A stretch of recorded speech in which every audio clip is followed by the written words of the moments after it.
My line is it's on you to connect the dots, right? Having worked with a variety of recruiters and recruiting firms over the years, like now I see tons of recruiters that like want to make it work, right? When they see a military resume, they're like, okay, I think this guy's probably great, but like, I don't get it. I just don't get it. And it's a tough spot, right? So obviously there's some like education that needs to be done there.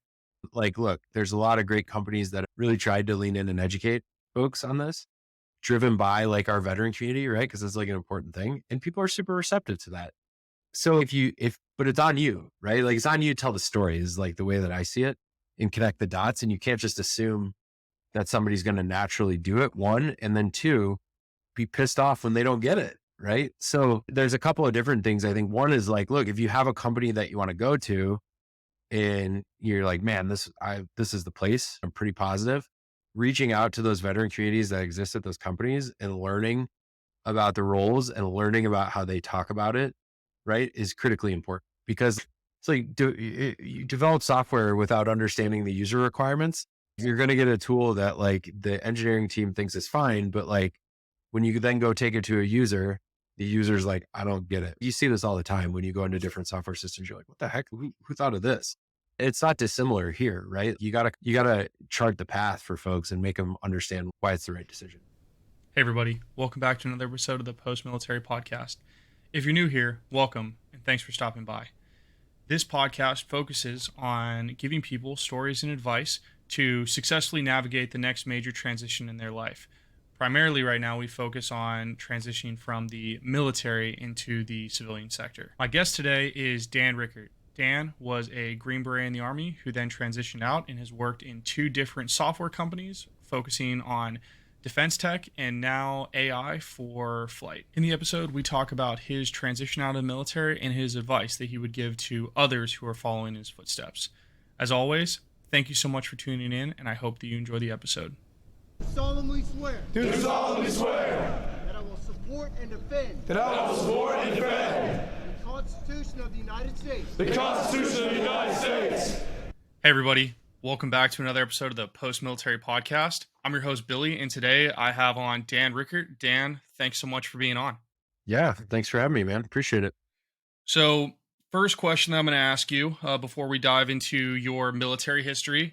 You worked at Palantir Technologies, and then you worked at, now you work at a company called Merlin Labs. Yep. It seems like you have a very like big thing for like companies named after fantasy properties. So, first question is, what is your favorite fantasy property? That's really funny. So, I mean, I'll like do my good media training and not answer your question directly. No, the reality is my wife actually sat me down and made me watch all the Lord of the Rings stuff before I went to Palantir because I'd never seen it. Wow. Okay. But actually now, I mean, my son and I are like in the process of reading The Hobbit together. Cause it's just a great, like, It's a great book. It's a great tale, right? Like it's a true like hero's journey. So I've become like quite fond of that. And it was funny. I was writing a job description the other day at Merlin. And I was sharing with the hiring managers how maybe we wanted to like frame some of the things. And I wrote an example one, like we were hiring Gandalf. So I've like fully embraced the nerd side of things. No, look, it's good stuff. So I love that. So, okay. Now, since I gave a little bit of a spoiler into your Sure. post-military time, tell everybody out there what you did in the military. Walk us through that history. Sure. Sorry, I'm trying to get my desk height right here. So I started off, went to the military academy at West Point, graduated from there. So, you know, like everyone else kind of joined when I was 18. It was the impetus for me joining was really 9/11, right? Was my senior year of high school. So I'm in that generation, of folks. Decided to go to West Point. When I graduated West Point, decided to be an armor officer, deployed to Iraq with 110 Cav. While I was in Iraq, had a really interesting and unique experience where I got to see a special forces team, essentially like go into an area in Iraq where we weren't allowed, right? Like coalition forces weren't supposed to go in there. It was super, it was a holy city area. but they were actually invited by, um, the head imam of the mosque to like come in. And so I had this like really interesting moment where I was like, holy crap, like 6 dudes, um, are like essentially making more progress than like an entire battalion, right? Like with these people where I'm not even allowed to go in that area. So it was really cool. That was like, solidified in my mind, like I want to go do that, right? Like that seems like really high impact. So after Iraq, went through the whole special forces, selection, then the Q course and all that, and then went out to 10th Group in Colorado and was a team leader out there and deployed, spent a lot of time in Africa, and then decided about 2015 that it was time to move on, right? Mostly because my life was changing, right? My wife was pregnant. I'd been deployed for 2 years of our 3-year marriage, right? And yeah, it was one of those moments where I was like, hey, I want different things now. So left the military, had the great opportunity to go to Palantir in 2015 and was at Palantir until literally about, I think like 45 days ago, right? Great organization, really focused on, bringing cool products and useful products, software products, to people that need it most, right? And solving like the world's hardest problems, which is like pretty cliche because I feel like every software company in the last 10 years has said that, but like that's a company that's actually been doing it. Um, Awesome. and then, yeah, had an opportunity, a couple months back, to go to a startup, right? So Palantir kind of went through that startup journey, went public. I decided, hey, look, I want to try that again, right? Had an opportunity to go to a really, a cool new company, Merlin, where we're bringing autonomy to aviation, right? So another like unique and hard problem. So yeah, that's kind of me in a nutshell in the journey so far. There's a lot more to it, but It's yeah. a lot to dive into. And the first question I want to ask you based off of that history. So you knew when did you when did you find out your wife was pregnant in your military timeline? Like you found out when she's pregnant and then how much longer did you have in the military? Yeah, that's a great question. I just got, when was that? I think probably I had like a year left, but I mean, that was, like I had made up my mind just from like a family standpoint that I wanted, even not knowing that she was pregnant, right? That was kind of the kicker then. But I probably had a year, maybe a little under, right? That I was like, okay, time to think about the next thing. And what when you made that mental shift of I'm getting out, like I am changing now. Um, what did you start doing to prepare yourself for that transition? Yeah, sure. Well, look, the reality is that like this is 2014 timeframe. So like there were nowhere near the amount of resources there are now, right? But there were some, and I was fortunate enough to get linked in with some of those, right? Like the Commit Foundation was a great example of one. It's a group I still mentor for.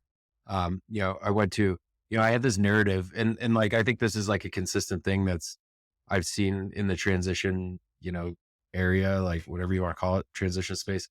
Uh, folks don't necessarily know what they want to do, but they know like the playbook of what other people have done, right? And it's just like when somebody like rip toes you in Iraq, you're like, all right, what's the playbook and stuff you did? "Oh, okay, good. Right. And so it was like, I knew the playbook and, it's not surprising. It was like, oh, I should go get an MBA and then maybe go into finance. Right. Um, and I explored some of those avenues through Commit. Actually went up to New York City, had a great opportunity to sit down with some of the folks at Guggenheim Partners and like really learn about what they did and like figure out that it wasn't what I wanted to do. Right. I'm still a guy who counts on my fingers, right? Like that's not a great fit. And also like, look, going and taking, for me personally, like going and taking 2 years off of earning, right? While I had a young family was just not, it just didn't make sense for me. Right. And so I got exposed to more and more things, right? And networks, right? And I think like this is like kind of probably like commonly understood at this point, like just reaching out, talking to people, understanding my network, and I basically got to a point where I had two offers and I had a really great, another organization that I worked with was American Corporate Partners. I had a really awesome mentor, who was a CEO of a bank, right? And was one of the guys who I'm still quite close with today, who was like, dude, it sounds like you don't want to be a banker. Like, why are you trying to why are you trying to force that? And he wasn't wrong, right? Um, so it was just this constellation of like mentors, opportunities, networking with people. And so I got to this point where I literally had a job offer from a Fortune 100 pharmaceutical company that I had like networked my way up to the CEO. And they sold IV bags, right? That was like one of their main products. And I basically told the CEO, I was like, has anyone ever told you how to blow a door up with IV bags? Right? And he was like, what? Are you kidding me? Like, no one's ever said something like that to me in an interview before. It's insane. He was like, pick what you want to do, right? Like, it was an incredible opportunity. And then on the other side, I had this opportunity through some family connections, basically to Palantir. And so I had these just like very dipole things where I was like, oh man, these are like two very different things.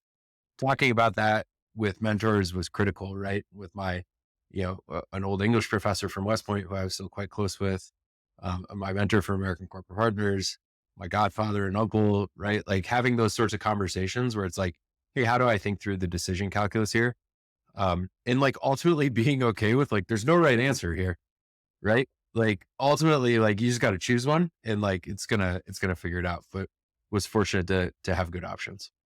So, why do you think that you were trying to force the banking route at first? Was it just because you were locked into someone else's playbook, or was there something else there? Well, look, I think the thing we don't talk about often when we're getting out of the military is like, you know, I mean, my first job, I made like nothing as a second lieutenant, right? So I think there's like a lot of us that are like, I'm gonna go make a lot of money, right? Oh wow, big lightning bolt. Um, and it's just kind of like, okay, like, sure, what does that mean? Right? Like, let's like actually break that down a little bit. So for me, I think it was just kind of naive, right? I was like, oh man, that sounds cool. I'll go wear a suit and make lots of money. And it's just like, yeah, there's a lot more to that, right?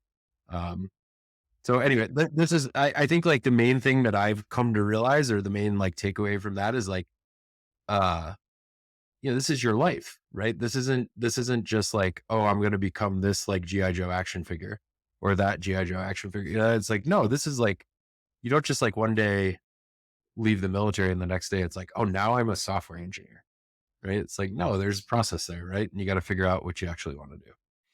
I definitely want to dive into that process of self discovery soon. But one of Sure. the questions that I'm really interested in is you said that you made the mental shift as when you were still serving, and so what did that mental shift look like for you? Because I think that when I hear people say I made the shift, what I hear is, and I'm not saying this is what you did, but people go, "Oh, I'm so fed up with the military, I can't wait to get out." It's like that kind of mental shift. But then there's other people who say my priorities changed, which is what you did. And so, what did that look like, and how did you arrive at that place where you were ready to make that decision? Yeah, I don't look, I mean, certainly there were things about the military that were frustrating, right? There's things like every organization with humans has frustrating things about it, right? Um, but I wasn't necessarily like, I'm very proud of the fact that I served in the places that I did. And I'm very like thankful because I actually think that made me who I am today. But for me, it was like a chapter in the book, right? And I think the shift for me was like time to write the rest of the story. And I'm excited about that. And look, I think this is like true we talk about transition like it's this one thing that happens when you leave the military, but it's like actually what the real world is, right? So, like it was a transition to have a child. It was a transition to have a second child. It was a transition to move. It was a transition to leave Palantir and go to a new company. Like, all these things are transition points. And I think like when you decide the thing that you want, like, for me, what good is it to say, oh man, the army's terrible, I'm out of here, and like have that mindset? It's like, that doesn't actually matter. Um, leave on a high note and on to the next chapter. I completely agree with you. What I think is really cool is you have this really mature view of it when, like, for me, I also went to an academy and then I did 6 years in the Air Force. And I was really locked into that path because my entire adult life had been made up of the military of some kind. And so, did you have any of that at the time? Like, is your mature take born from years of you looking back on it, or is Well, that it's something you totally had in at the retro, time? like it's totally in retrospect. Like, of course, right? Like, I would love to tell you that I was like this insightful, but the bottom line is like it's been a discovery journey for me, and like it continues. Like I'm still, I think like that's the point, right? Like that's actual growth. Is like continuing to learn these things. I swear to God, it's hailing out right now. Like this is, Colorado in the spring. What are the chances that as soon as I get on a podcast, it starts hailing You right know, outside? So we'll it's see what your cool. we'll see what It's your DJ soothing. skills look like Yeah, after this. it's soothing background noise. That's all that matters. Um, so yeah, so in the moment, when how did you kind of overcome that being, because I do think that there are people who they should get out. Like you were an officer, you get it. Like you've seen people who are like, "Hey, it's time to hang it up." Like that, but it's really hard for them to see that. So how did you see that within yourself? Yeah, I mean, look, the reality is I probably didn't in some ways, but I think like with retrospect now, like knowing some of my weaknesses, and like having, uh, I had a mentor tell me, somebody I value really deeply tell me like, hey, one time like you're making that decision based on an emotion, right? And like I've tried to be really thoughtful about that, and like it's hard not to have an emotional response. To your point of like, hey, I've had my whole adult life sort of focused on becoming this thing, right? Becoming an officer in the Air Force or officer in the Army or whatever. But it's like the mission of the institutions actually, at least at West Point, is like a lifetime of service to the nation, right? That doesn't mean you have to be a military officer, right? So I think it's like coming to a place and like making that decision unemotionally. The thing I will say, and like some of the advice I've given to folks, I think it really depends on the why you're getting out. If you've chosen to get out and you've made that decision, like that's it's easier, right? If you're retiring or like you've been medically discharged, right? And like the journey was kind of cut short, I think that's a whole nother ball of wax. And like my advice to folks in that situation is like you really got some extra work to do to like make some peace there. Right. Like I've talked to folks who are like, hey, all I wanted to ever do was fly jets, right? Like that's all I ever wanted. And, had some medical thing. And now I can't do the thing I wanted anymore. Right. And that's a much harder thing in my mind because it's like, well, look, you should probably talk to somebody about that. Right. Cause that's tough. Right. Like, cause you're never going to go into the civilian world and yeah, I mean, maybe you'd be a test pilot somewhere or something like that, but who knows, right? Like you're never going to get into that position where you're like, I'm just going to do that again. So you got to kind of figure out how to make your peace with it, move on.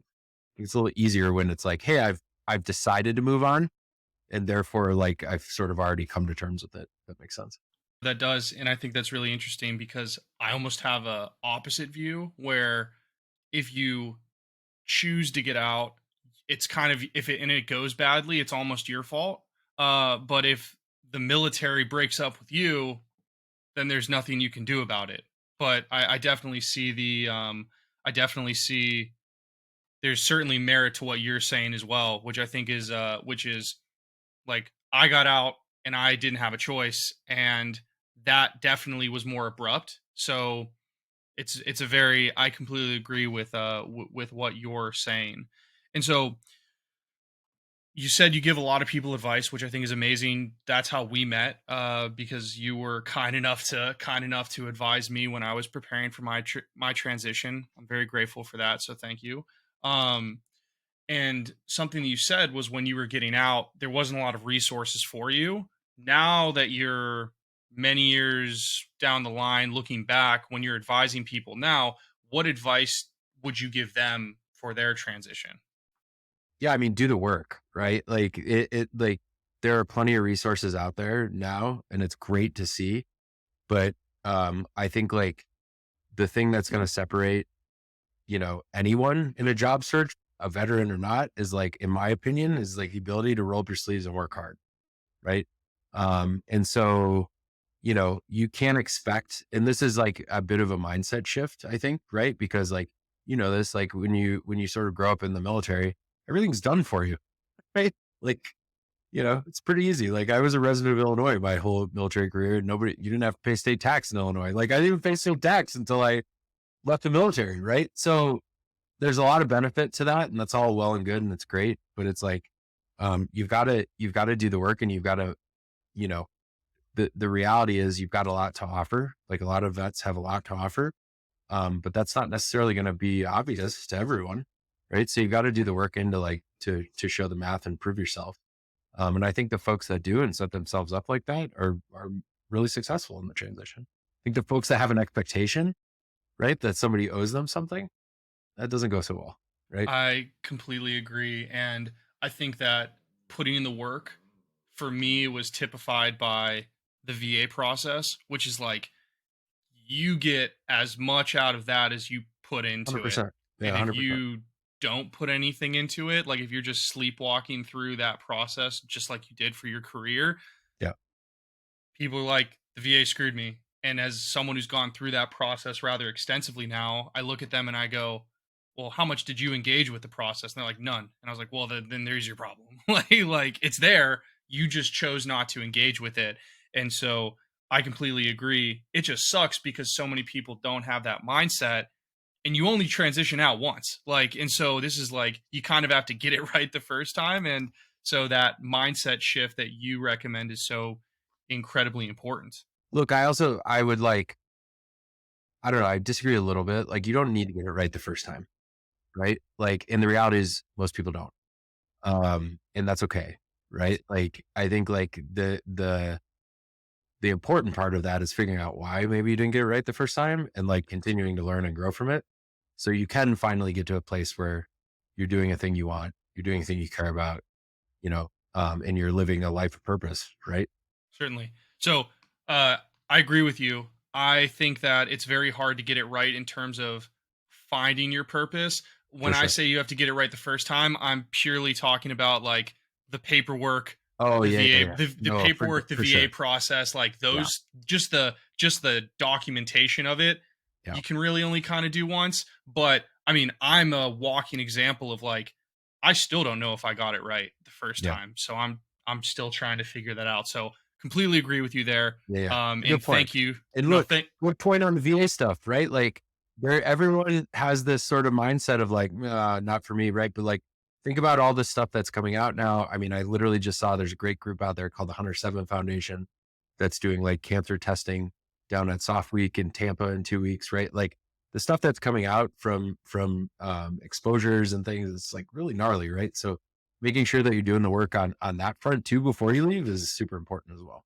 Right. yeah, no, I completely agree with you. And thank you for helping me make that delineation between like your purpose transition and your documentation transition, because they are two separate things.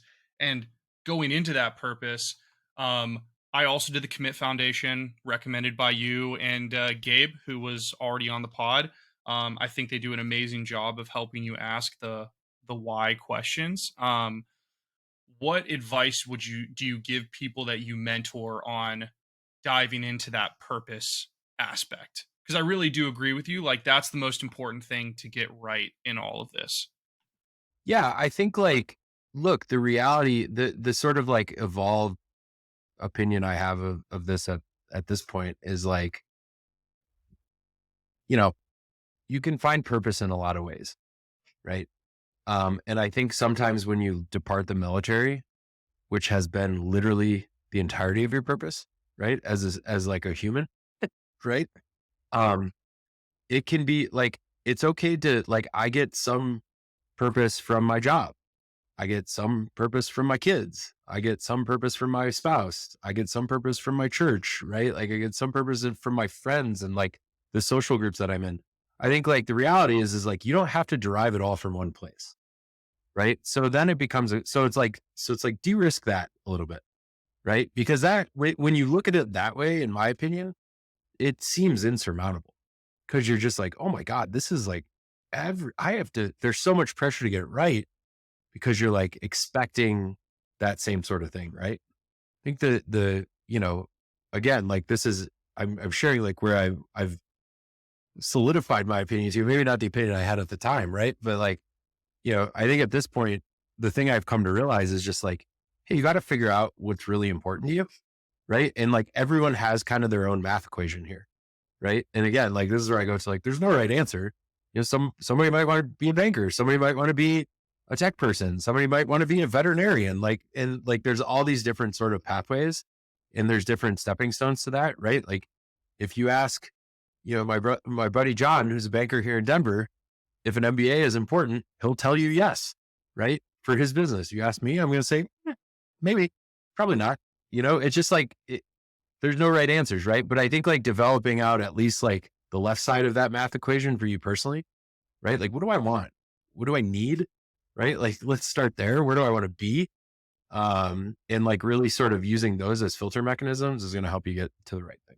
The thing that I want to highlight that you just said that I think is so incredibly important is the military is like all consuming purpose. Like it's like a monolith of purpose, which is kind of cool in some sense. But then when you get out, a lot of people, I think, at least I did this subconsciously, went, well, the military was my job. So if I just get a job that has the purpose too, then I can make this one-to-one swap. And that's impossible. Like like you just said, your job is only a part of this stack of things that create your overall life purpose. And I think that that's something that a lot of people need to hear, because it's really easy to just view the military as a job, but it's also not a job, it's a lifestyle. And it's your identity, right? Like your entire identity. And I think that's the thing, right? Is like figuring out how to say like, look, I am Dan, and there's a lot of things that like make up Dan. And like being a veteran is part of it, being a former Palantir person is part of it, being a dad is part of it. Like, but you also have some agency in saying like what makes that up, right? And I think that's the thing that we don't necessarily think about or talk about in the military, because it's like, I am Captain Rickert in 4th Battalion, 10th Special Forces Group. You know, it's like everything is very linearly set for who you are and who you are, like who your identity is, right? very much so. And so when you say that you have a choice in how you set this kind of priority stack, what do you think is important to, how do you ground the different portions of your identity so that they aren't shaken as you move? Because you, as you said very wisely, life is full of transitions, so things are constantly changing. And so what are you grounding your identity in so that these transitions aren't like catastrophic shifts in your identity over and over and over again? Yeah. I mean, it's a great question. Look, I just think like, I understand what's important to me.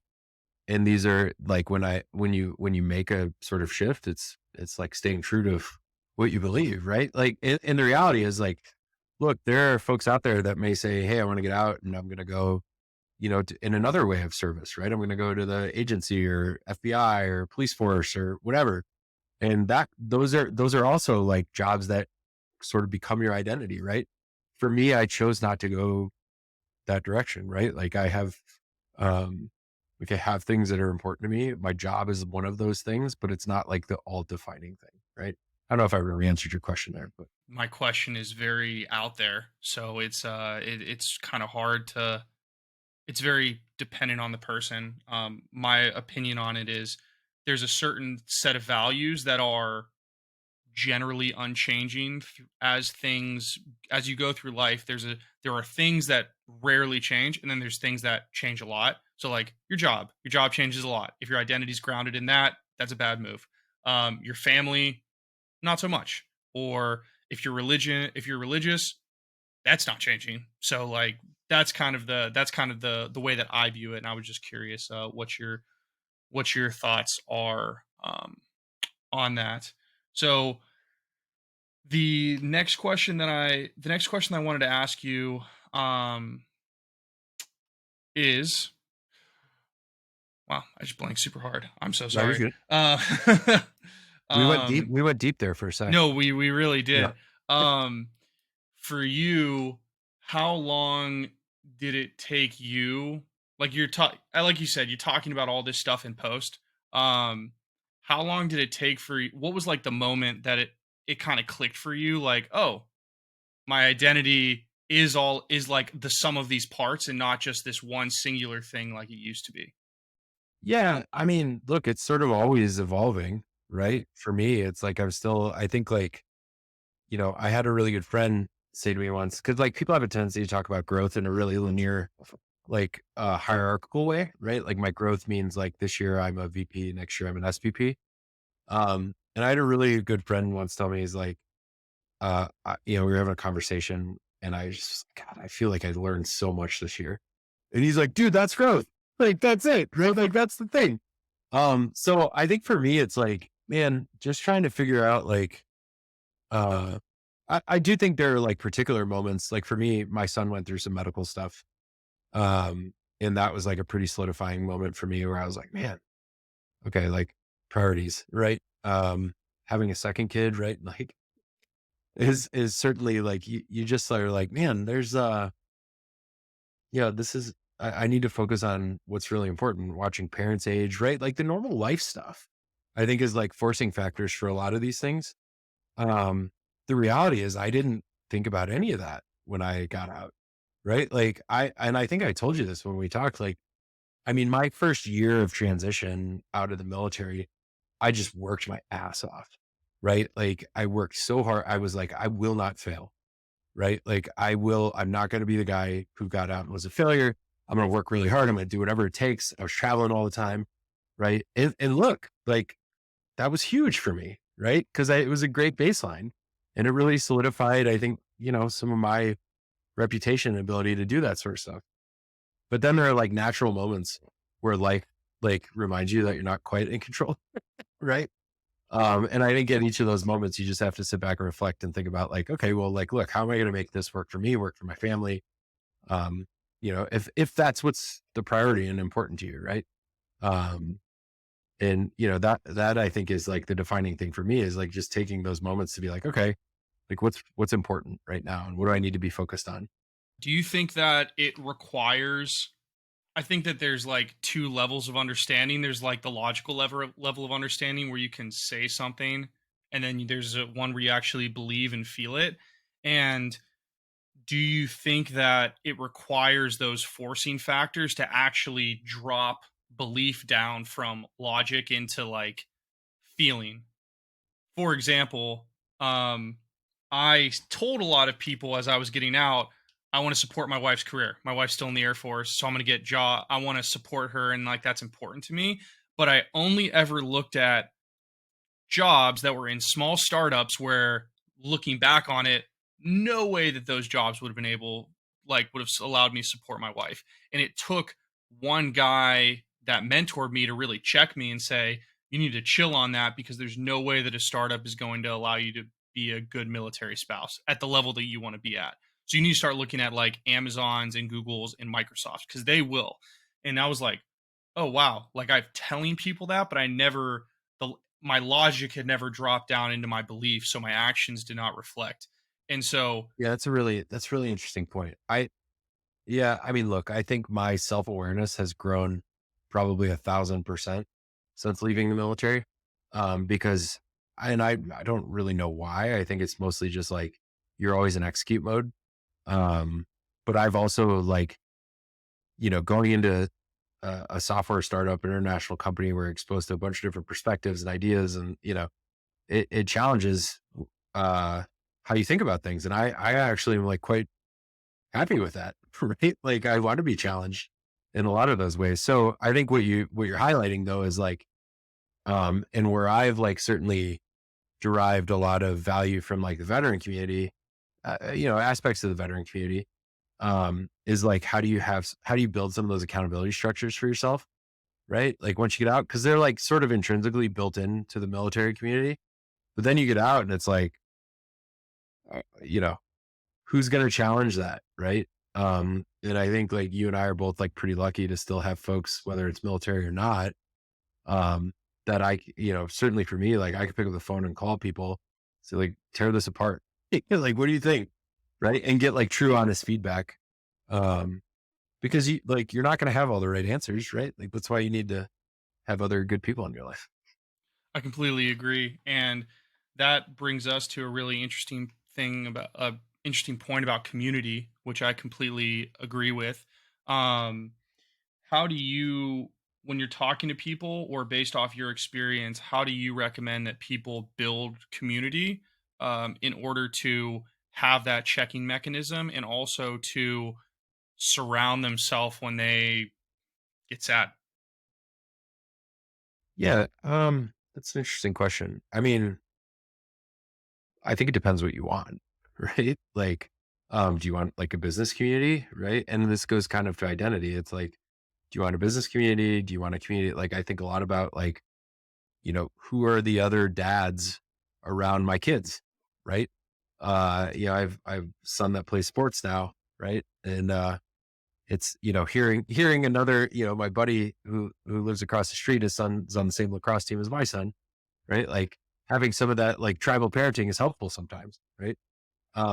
So like there's community on that side. There's like the veteran community, right? Like what do you want? What do you want your engagement to be there? Is it just kind of like sitting around telling war stories? Like, okay, like if that's what you want, like shape your community for that. Is it some way to continue serving? Like if that's what you want, shape it towards that. But I think it's like, what's the outcome, right?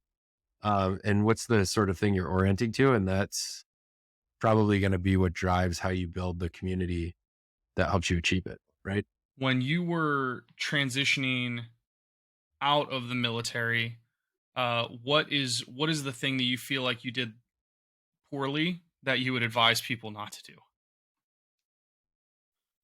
I think I did poorly. Or did you absolutely Um, crush it? no, Zero regrets. definitely not. Look, things I did poorly. I mean, I had no clue how to negotiate. I didn't even have a calendar, right? Like the world operates on calendars, right? And like I didn't even have like so like think little things, right? Where you're like just booking time with someone on their calendar, right? Like little things like that. Um, I think I was probably overconfident in a way that was like maybe counterproductive in some ways. Like I was like, yeah, I know what I'm doing. Right. And like the reality is it's like, look, like the thing I hate the most is when veterans get out and act like they have no sort of ability to assimilate into any company ever. They're like, how could I possibly have any sort of skill set? Right. Like you do. But the thing that I think is equally as unproductive is on the other side of that equation, which I think I would probably fell into a little bit, was like, I totally got this. Like I've learned everything. I'll be good. Right. And it only takes a couple of like quick, like, oh man, wow, I'm like way over my head here to like really make you sort of button down that. So, I don't know. I guess those are my big ones that come to mind just off the cuff. I think that those are great. The in diving into that a little bit, um, talking about overconfidence. How did you? I mean, some listeners out there would say that someone who graduated from a military school and then went into armor and then went through the special forces selection and then did that. Um, you may or may not be entitled to a slight amount of like overconfidence because of the training and the skills and the experience that you had. So Yeah, how did you but I was trained to be a Green Beret, not a software engineer. Right? Like, that is true. so it's Yeah. like my like counterfactual to that is like, when guys get out and they're like, hey, I'm gonna go be this, right? And it's like, okay, so if I took 3 software engineers and like rolled into the ODA team room and said, hey, these guys ran 3 tough mutters, they're gonna be Green Berets now. Everybody be like, what the heck? Like, that's not how it's done, right? So it's just a matter of like, sure, yes, like there like I've had some achievements, but like in a particular area, now I'm going to a new space and there's like a humility needed there to actually learn and know what you don't know, right? And not try to always be the guy with the answer because the reality is you're not. Like I'm not credible on certain things, right? Yeah, I think that the humility piece is so very important. Something that I've had to learn the hard way is now that I work as an individual contributor, I've really had to chill a little bit with my captain brain because I feel the need to like talk about the um different managerial processes that I see because that's just the space that I used to exist in. And looking back on it, I'm like, I probably should have shut up a couple of times because A, it's not my place, and B, I've never worked in a company that's for profit. So like what do I know really? But that took Yeah, a but while for also me to it's like a fine recognize. line, right? Like you don't Yeah, want of to dunk course. on yourself too. But I think it's just like it's not like I'm stupid and I know nothing. And it's also not like I'm incredible and I know everything. It's like, hey, I'm here to learn because I want to succeed and I want us all to win. Right. I Yeah. agree with that. Um, Going into kind of talking about your translating your military experience, I think it's funny that your pet peeve is when people go like, I literally have no skills, and which is false. Yeah. But what do you think? What do you tell people who, if you're advising someone and they say that, what is your general like line that you kind of give them? Yeah. I mean, my line is like, it's on you to connect the dots. Right. Like, having worked with a variety of recruiters, and recruiting firms over the years, like now, I see tons of recruiters that like want to make it work. Right. When they see a military resume, they're like, okay, I think this guy's probably great, but like, I don't get it. Right. Like, I just don't get it. And it's a tough spot. Right. So, like, obviously, there's some like education that needs to be done there. And like, look, there's a lot of great companies that have done, and Palantir was one of them, right? That like really tried to lean in and educate folks on this, driven by like our veteran community, right? Because it's like an important thing. And people are super receptive to that. So like but it's on you, right? Like it's on you to tell the story is like the way that I see it and connect the dots. And you can't just assume that somebody's going to naturally do it. One, and then two, um, be pissed off when they don't get it. Right. So there's a couple of different things. I think one is like, look, if you have a company that you want to go to and it's like, you're like, man, this is the place, right? I'm pretty positive. Like reaching out to those veteran communities that exist at those companies and learning about the roles and learning about how they talk about it, right, is critically important because like, um, it's like, it's like you develop software without understanding the user requirements. Like you're going to get a tool that like the engineering team thinks is fine, but like when you then go take it to a user, the user's like, I don't get it, right? Like you see this all the time when you go into different software systems. You're like, what the heck? Like who thought of this? Right? It's not dissimilar here, right? Like you got to chart the path for folks and make them understand why it's the right decision, right? I think that that's great advice. And something that I found really helpful for me was as I was preparing to transition, having a lot of conversations with veterans, talking about my experience. And folks like yourself would go, don't say it like that. Like Yeah. people won't know what that means. But also something that Also I'm really, asking, not always talking, right? Also asking, like, tell me about what you do. What do you say? What do you tell people you do, right? yeah, something that I'm interested in asking you though is, so I was a cyber warfare officer. My experience basically is just, I just had to basically tell people, fun fact, the military enterprise is very similar to any large scale IT enterprise. Um, you, on the other hand, went from tank commander Yeah. to No discernible skills that should foreign have put me on internal the defense software. and like And all sorts of crazy, like spooky stuff. How did you overcome that barrier of translating skills that it might be kind of hard to draw that one to one? well, look, first I applied to the right roles, right? And then again, it's like my initial job at Palantir was as a project manager, right? And so it was easier for me to tell that story, right, in the interview process to talk about the key things that go into building good projects, managing good projects, right? Like operationalizing strategic plans, accountability, right? Like consensus building, stakeholder management, right? Like, my line was like, look, I had to do all that in an embassy, right? And that's like tough enough. Um, so I can definitely do that at a company, right? But it's like to be clear, like if I would have applied uh to something I was like wholly unqualified for, right? Like again, like, okay, I'm Dan, I'm a poli sci major and a Green Beret, and I'm gonna apply to be a software engineer, right? And then I get the coder exam for you. And Probably gonna it's do like, pretty bad. you're probably not going to do great, right? But it's like, okay, well, why? I probably shouldn't have applied to that role. But that's where I think like having those conversations with folks in the company right? And saying like, hey, look, what do you do? Right? Tell me about what you do. I want to understand more, right? And look, you get different answers from folks because obviously they've got different backgrounds. One of my colleagues, was a CS major, right? Like he's got a much more technical background than I do.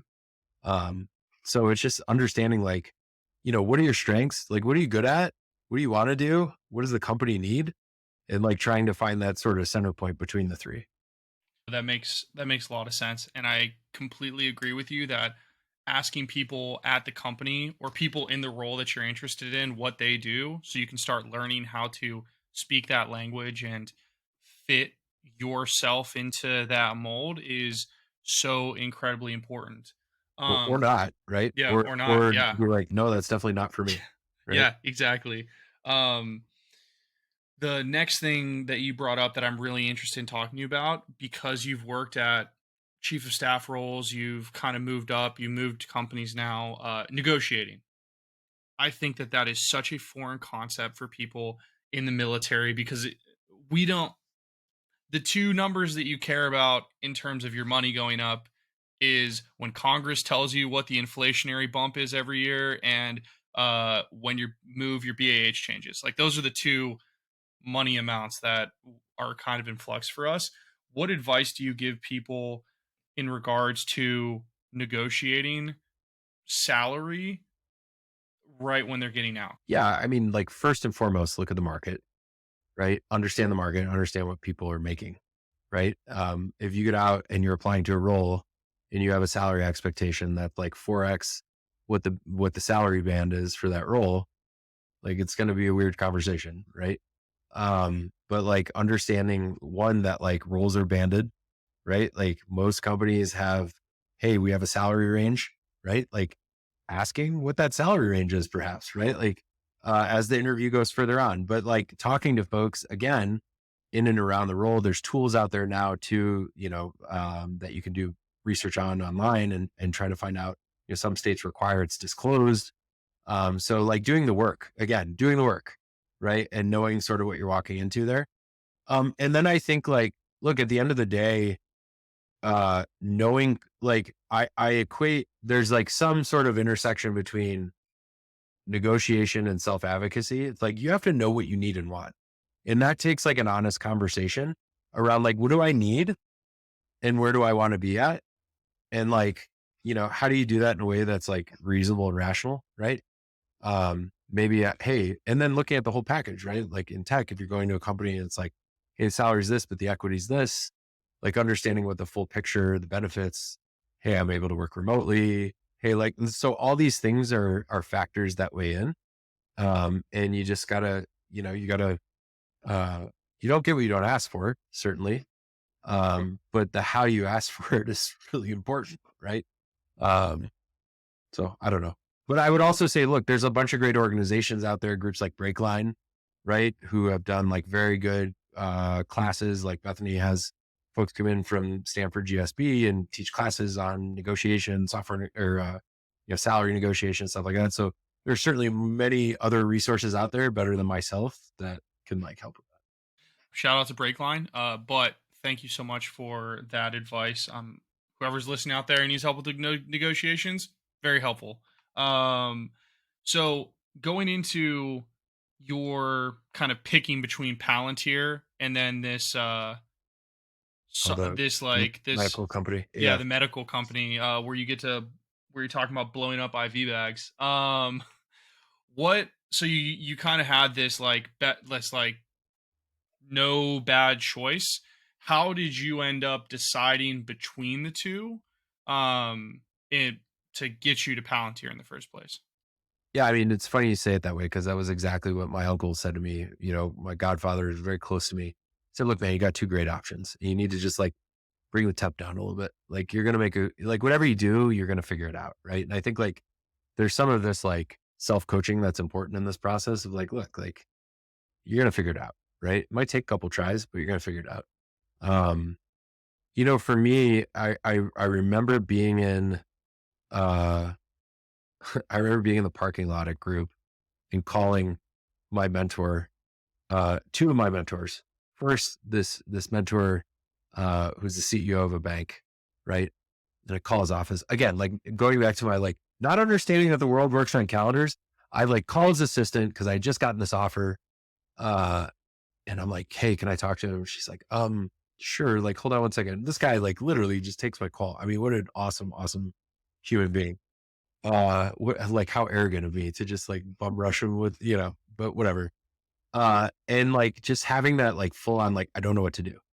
Like, this sounds like an incredible offer. I don't really feel like I want to do this. It doesn't seem I like, at the time this company had wanted me to move to a certain location. I was like, I don't really want to do that. But I was like, I felt almost obligated because the CEO was like, have your pick, like, you know, and ended up like at the same time getting an offer from Palantir.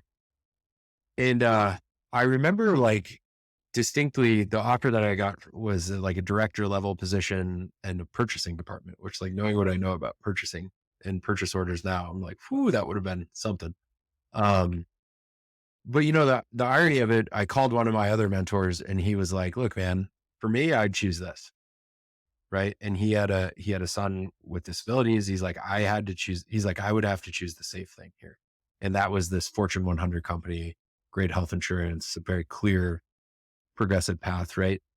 Um, and for me, but he was like, but look, man, like you seem like you're kind of down to go take an adventure. Like, why not take the risk, And so for me, it really came down to like, um, hey, can I take the risk? And if I can, like, let's take the risk. Right. Because like big risk, big reward. Like you're going to learn more. You're going to get more opportunity, in my opinion. Right. That might not be right for everyone, but for me, it came down to like, hey, I can take a little bit of this risk. Um, and so that's the direction I went. And the irony of that is like the month after I started at Palantir, the CEO from this other company left the company. Just moved on, right? There was a acquisition that they did. He decided to go to do something else. And it was wild, right? Cause I'm like, it's like being recruited by the college coach that then goes to the pros. Right. And here I would have been completely unqualified for the job that this guy put me in with like no real mentorship up because it's like the CEO said to hire this guy. Right. Um, so, in the end, it obviously worked out really well. I'm really thankful for the long, great career. I think that that's fantastic when the universe or whatever gives you those signs that you made the right choice. Um, have you had any moments post transition where you've made a decision and it went poorly?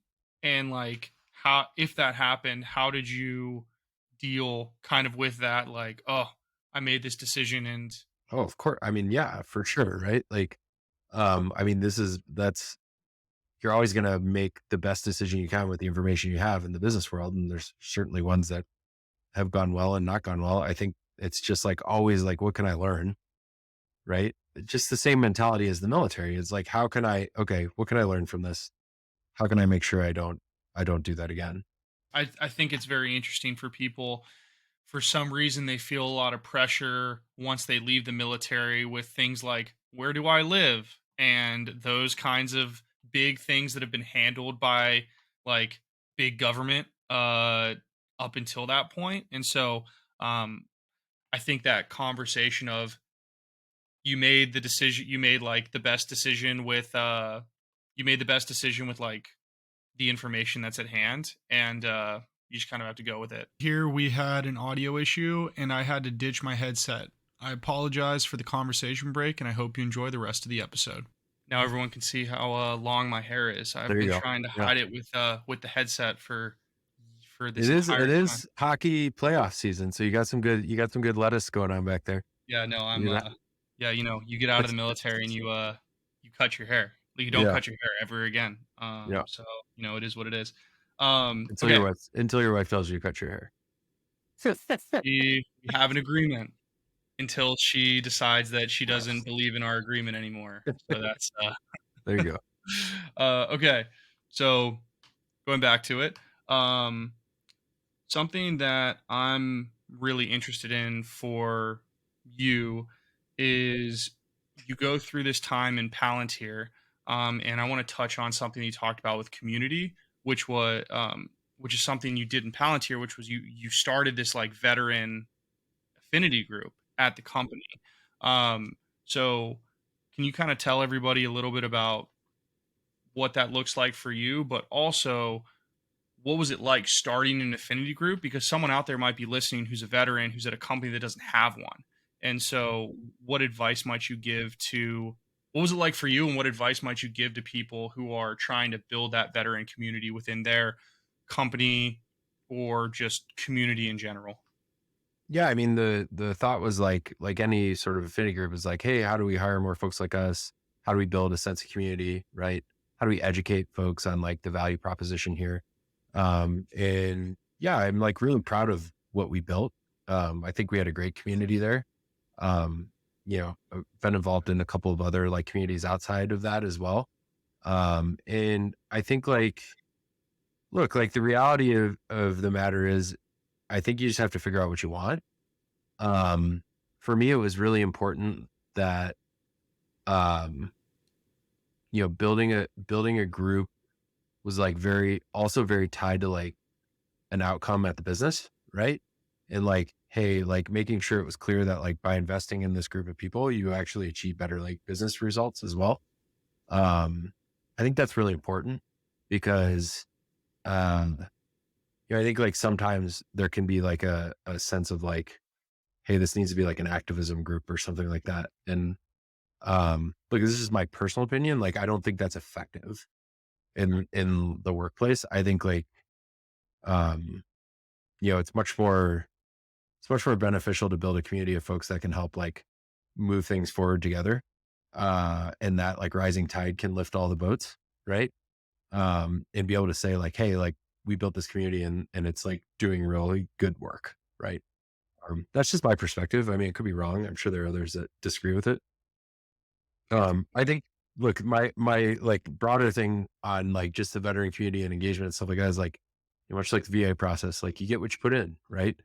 Um, and the thing I found just across the board, like outside of any company, is oftentimes like, um, vets will come to like veteran type things when they need it, right? Um, and that's great. Like you can meet people where they're at on stuff, but it's also one of those things where it's like, I would ask like other vets, like, hey, like, it's worth investing here. It's worth picking an area that you want to like invest in that you think is important. Like if it's important to you, if that's part of your identity as a veteran, and just like helping to build that because there's a lot of great organizations out there. They're doing a lot of great work. So I think the question is like, how are you going to contribute to it? And are you going to contribute to it? And I would just say like, it's important to like be clear and honest with yourself about that because, um, you know, if you go to it expecting something at some point, like it's good to also contribute to it as well. People don't just come to the well to drink, like help make it better and Yep. actually involve yourself in the process. um Something interesting that I want to ask you is, you said like people will come when they're ready.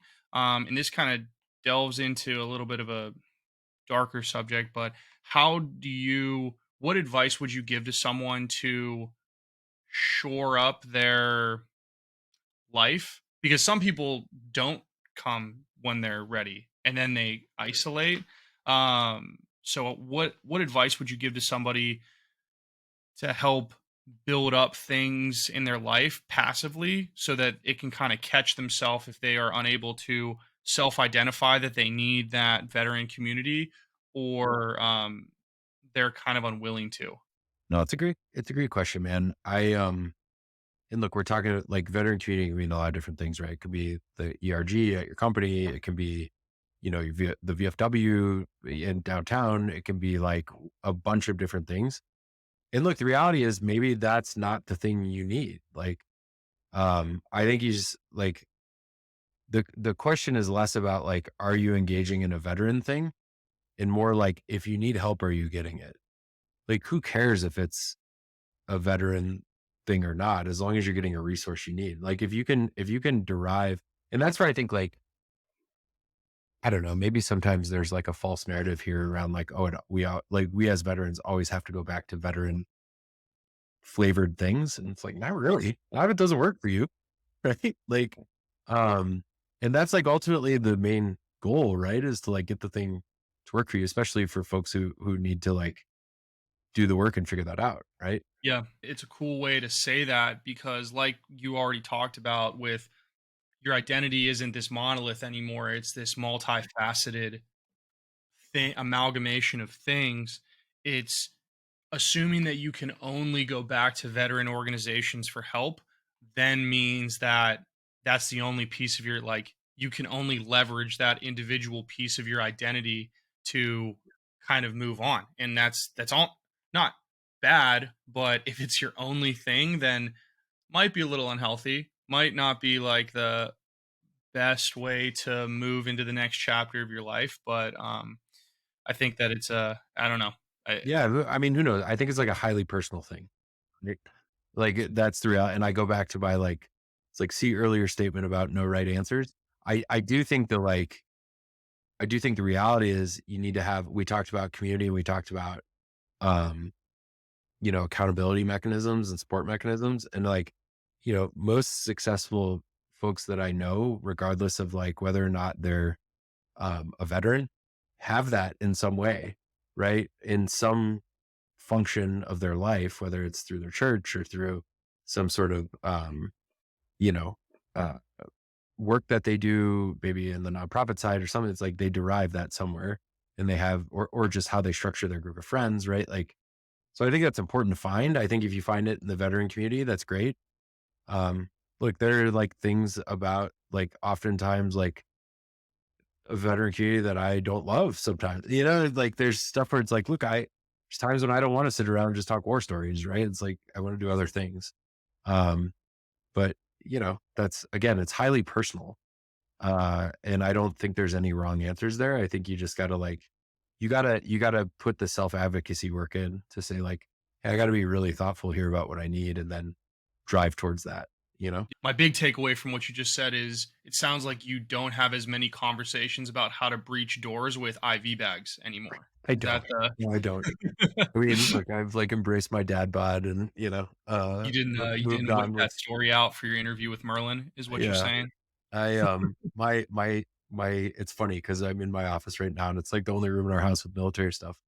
And my kids do enjoy it. But again, a great chapter, right? Yeah. Great No, chapter. it's I think that it is very important to have treat your military service with the reverence that it's due, because I think for a lot of people it's a incredibly defining moment in their life, especially because people join young for the most part and then you leave, and a lot of the a lot of good things about a person can be derived from their military service. And so you should treat it with reverence. But But I'll like caveat that and say like I know people who are, have some shame too, right? Whether it was you know, particular events that they were in with like the massive prevalence of military sexual trauma that's existed. Like I think you got to understand that like not everyone's going to necessarily be at that point, and that's okay, right? But the reality is like how do we as a community kind of just meet people where they are, right? And like if we can give them, help them get what they need, great. And that goes across the board. That's like mental health care, that's job search, that's like, hey, meet people where they're at, assuming that they're doing the work, right? But then also recognize that like sometimes like the veteran community is not the answer, right? And that's okay too. It doesn't need to be like this all encompassing thing, right? I think that that's a what you just brought up is a piece of somebody's military history that I never really thought about. So I appreciate you bringing that up because that's kind of helping me round out my perspective as well. So thank you. When you were, so you did I think 7 years with Palantir. Yeah, I think 8. Yeah. Okay, 7 or 8 years with Palantir. What was it like leaving Palantir for Merlin? Like, did you have any issues with kind of moving on from this organization to the next organization, or um, were you kind of like good with it at that point?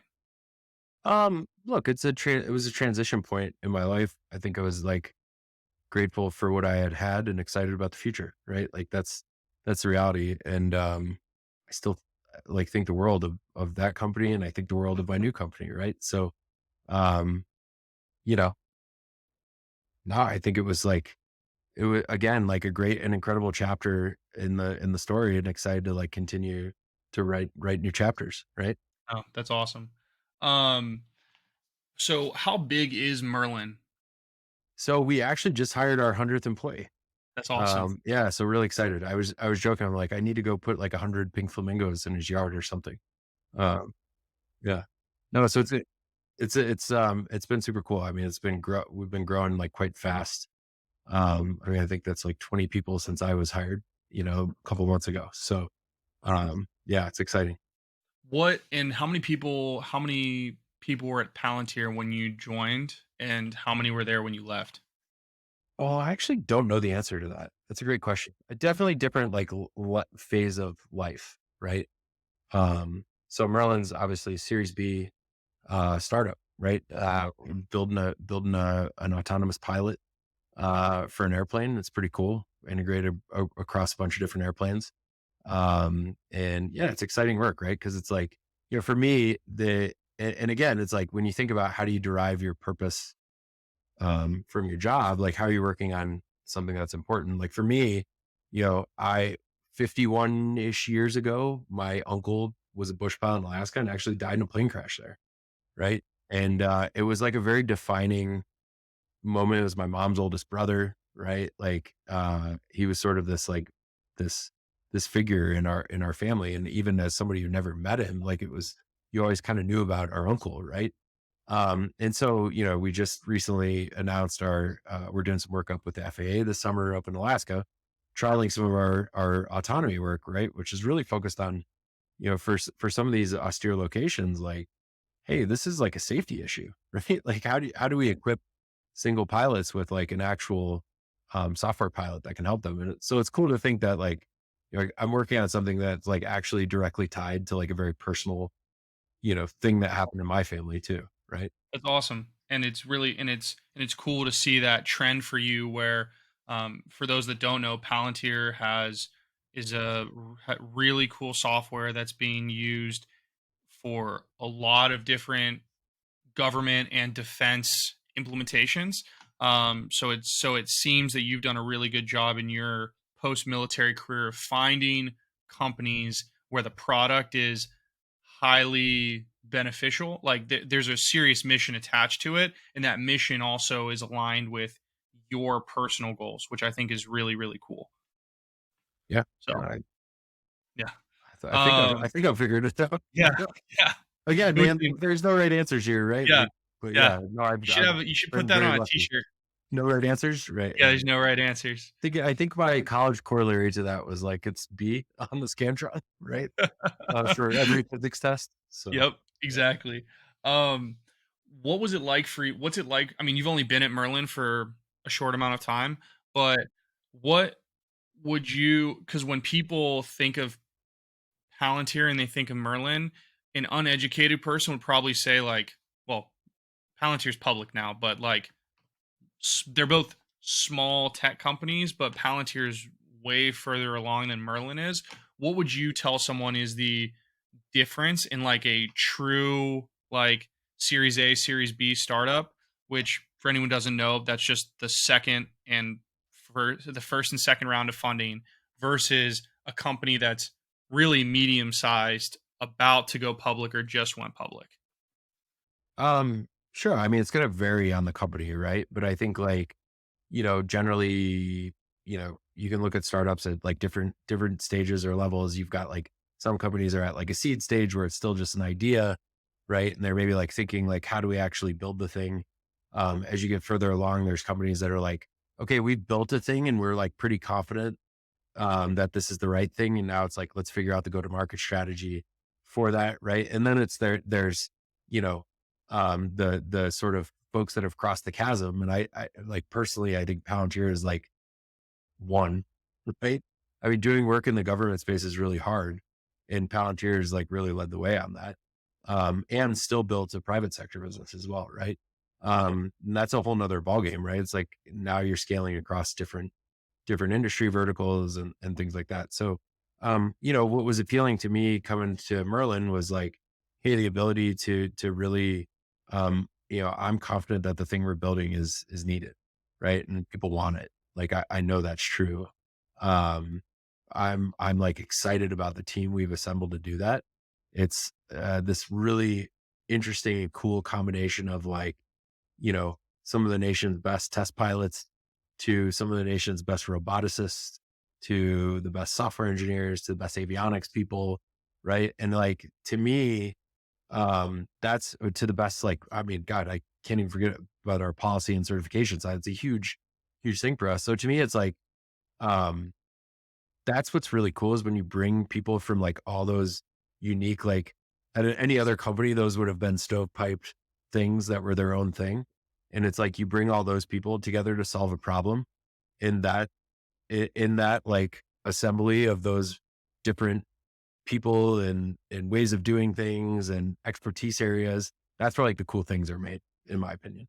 It's cool that you really found your passion to. It sounds like one of the things that you love is having that highly diverse team of various experts coming together and creating like the synergy of all those things create something awesome, which is cool because in your military experience, like very similar set of things. So it's cool that you've been able to find something that you had in the service and then translate that over into what you do now. Um, One of the last questions I want to ask you is we've talked a lot about a it depends, and then also understanding your why, understanding your purpose, which is something that you've gone through. What resources? To be clear, still going like I think Of course, that's like yeah, a thing that is a life thing, right? of course, Like anyone who's telling you they figured it all out is probably yeah. lying, They're a liar, right? but for you, um, going down, who's been going through this journey, what are some resources that have been really helpful for you to broaden your perspective or to like that have really helped you on that journey? Yeah, it's a great question. I'm not gonna like off the top of my head be like, read this book, right? Like to me, it was about like the diversity of the people that I worked with. I mean, I worked with folks that, were immigrants from other countries. I worked with folks that were Olympians. I worked with folks that were in presidential administration, like just being around like um people that want to win and work hard, but like come from everywhere in all walks of life to me is like is a really cool and rewarding thing.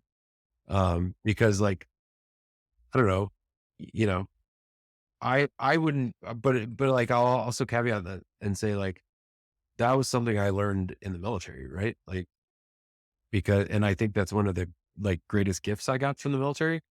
Dude, I grew up in like suburban Chicago, very nice neighborhood, didn't leave the country until I was like 20, right? Like I had no perspective about the big world out there.